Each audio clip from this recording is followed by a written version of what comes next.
Sanibonani bafethu, hhayi izibuhlungu azipheli bafethu. Hayi zithi ngiyaskrola ngihlangana nendaba ezibuhlungu bafethu. Thole beshit uboshiwe namhlanje ekuseni.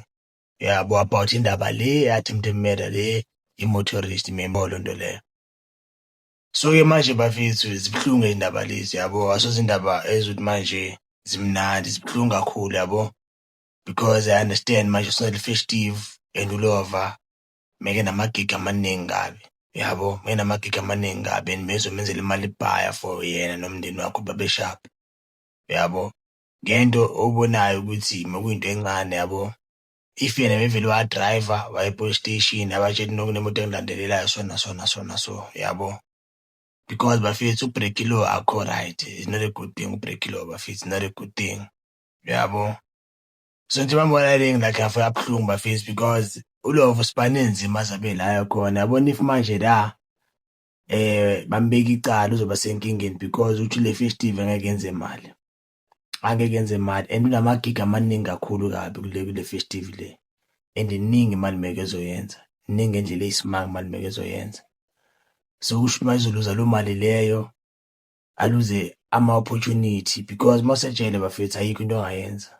Ayikho nje into ongayenza mawusejele. Yabo kumele ukuze acede isikhathi sakhe aze abuye. Yabo. Eish, hayi buhlungu bafethu, hayi buhlungu. Yeah, sometimes i-situation eso zingenza ukuthi urealize uma umuntu ukuthi each and every action uyithathayo inama-consequences wayo. Yabo.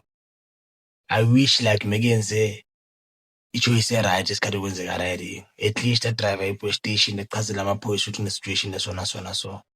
Yabo, because vele-ke ama-artist wethu most e-South Africa ama-legend ashona ngendlela like exact the way kwenzeka ngakhona yabo, badutshulwa abanye babo yayibo loo nto leyo.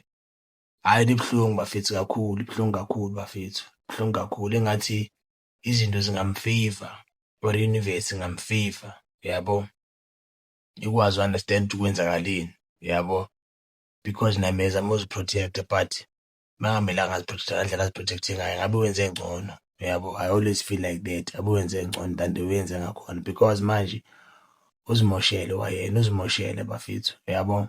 And I know izitha zakhe bafethu zijabulile and izitha zakhe manje apha zikhona ziyasho ukuthi ya kudala simtshele yayibo loo nto leyo. Into esuke ngenza noma kubani bafethu yabo. Most sometimes like amelanga as amachita celebrate downfall enye indoda yabo, kumele siyi-support yabo.